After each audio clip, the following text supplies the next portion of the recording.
and duly grateful.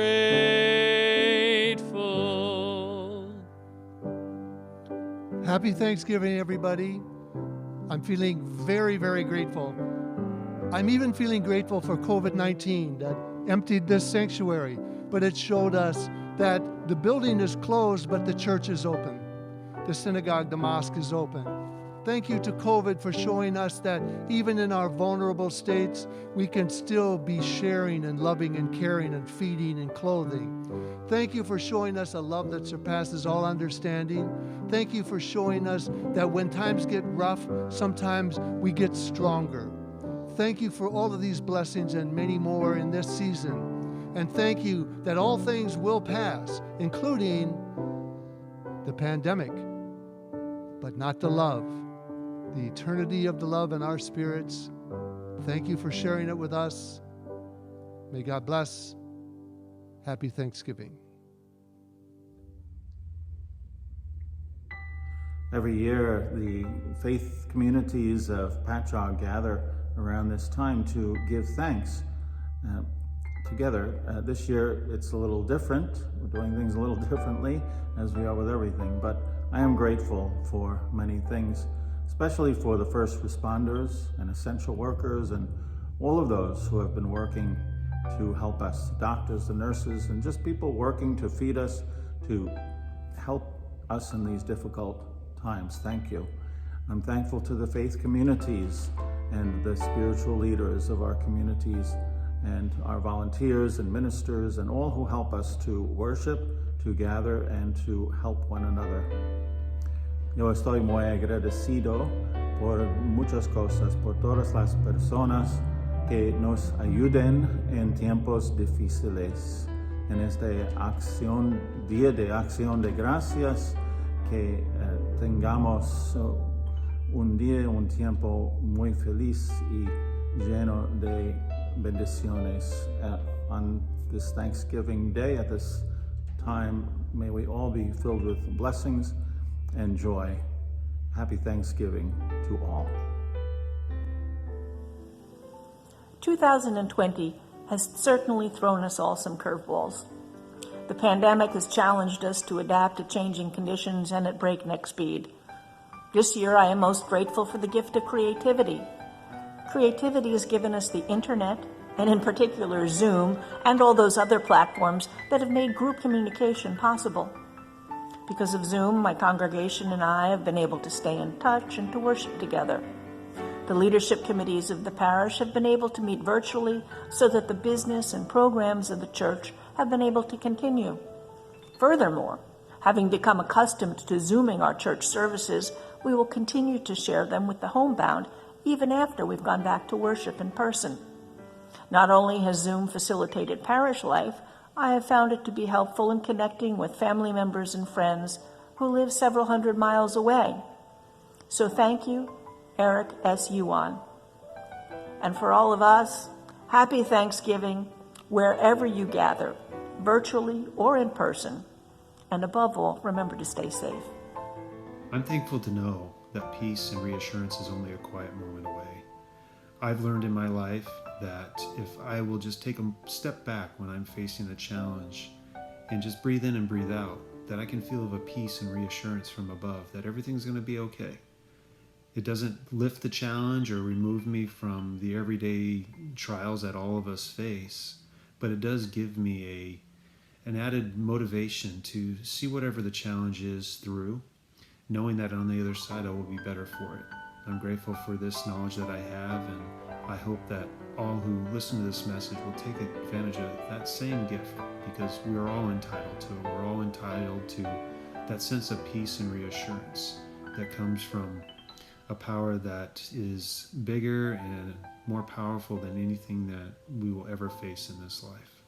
The closing verses of Psalm 65 state, "You crown the year with your bounty, your wagon tracks overflow with richness.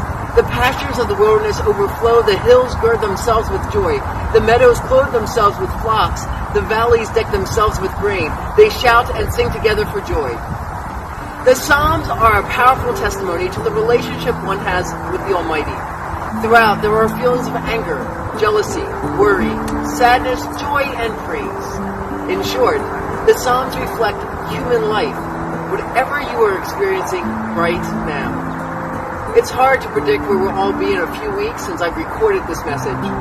Thanksgiving is usually a joyous celebration with my family in Philadelphia. My spouse and I are currently preparing for the possibility that Thanksgiving will be just the two of us here in blessed Patchogue. But even still, this part of Psalm 65 reminds us to give thanks for the simple things. Even when things seem out of sync, the rhythm of life endures. The rains and snows, the planting and harvesting, the greetings and goodbyes. This is life.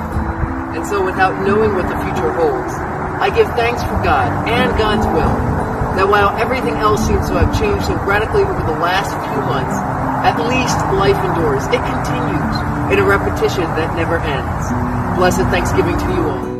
What I'm most thankful for during this season is the witness of faith that I saw in families who lost loved ones during the COVID-19 pandemic. They witnessed to me what faith is really all about, having to delay their memorial services for their loved ones. And I saw what faith in action really looks like. I'd like to read from Romans chapter 5. Not only so, but we also glorify in our sufferings, because we know that suffering produces perseverance. Perseverance, character, and character, hope. And that's exactly what I saw in these families who held on to their faith, going through the most difficult times perhaps that our nation has ever faced, and witnessing that faith even to their pastor. I thank God for these families who witnessed to me. I wish you all a happy Thanksgiving, and may you be thankful for those moments that you've seen faith in action. God bless. Dear friends, expressing a sense of gratitude during these difficult and trying times is hard. We find ourselves worried and anxious. Our whole lives have been upended. Yet we search for ways to feel grateful, even as we enter the dark winter of our discontent. Still, the spiritual fires within us need not be banked, for we are not alone. Though I walk in the valley of the shadow of death, the psalmist tells us, I fear no harm, for you are with me. The you mentioned by the poet, of course, is the creator of the universe, the God that looks over all of us and who shares our pain and loneliness, and who is there even during our most trying times. And the psalmist further tells us that we are to walk through the valley, to know that we will get to the other side, where there will be a table set for us, where our cup shall overflow with mercy and with kindness. We trust that as dawn follows night, that the sun will rise again, that life will return to what was once normal, that we will be caught up again in an embrace of sheer happiness, and that the subdued gratitude we feel this season will eventually blossom forth once again. So let us now gather together this Thanksgiving with confidence and with gratitude in our hearts to walk through this valley. Let us spiritually cling to one another as we reach forward to a new day, to a bright sanctuary, and to a life filled with laughter, with love, with friendship, and in community.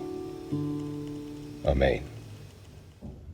As we go through this time of difficulty for all of us, whether it's the wearing of the mask that concerns you, whether it's the health of your family that concerns you, and whether it's the health of the community that concerns you, Thanksgiving takes on another meaning to all of us. Typically, it's a time when our families get together and we say thank you for what we've done, what we've had, what we hope to be. This year, it's a little bit different. Many of us aren't going to be able to see our families in person. Many of us do not have the opportunity to celebrate the way we typically do. So as we look forward to Thanksgiving, and as we look forward to the holiday that it is, that we thank the Lord for who we are, for the families that we have, and that going forward, we'll all be safe. In that vein, the Incorporated Village of Patchogue, we have a proclamation as we gather together in celebration of Thanksgiving 2020. We ask God to bless and keep you and your family and to continue to extend His blessings upon the great nation, guiding us one and all by His word. May He grant us patience, perseverance in the unexpected turns and tests of our age. May He impress upon us the spirit of our forefathers, their soul-deep craving for freedom, expressed with courage and wisdom as we meet the particular challenges of our days. And whereas we always approach our Heavenly Father with a true thankfulness, not just today, but every day, and now therefore be it proclaimed that I, Mayor Paul V. Pontieri, on behalf of the entire Village Board of Trustees, do hereby proclaim Thursday, November 26, 2020, as a day in which we give thanks. Thank you.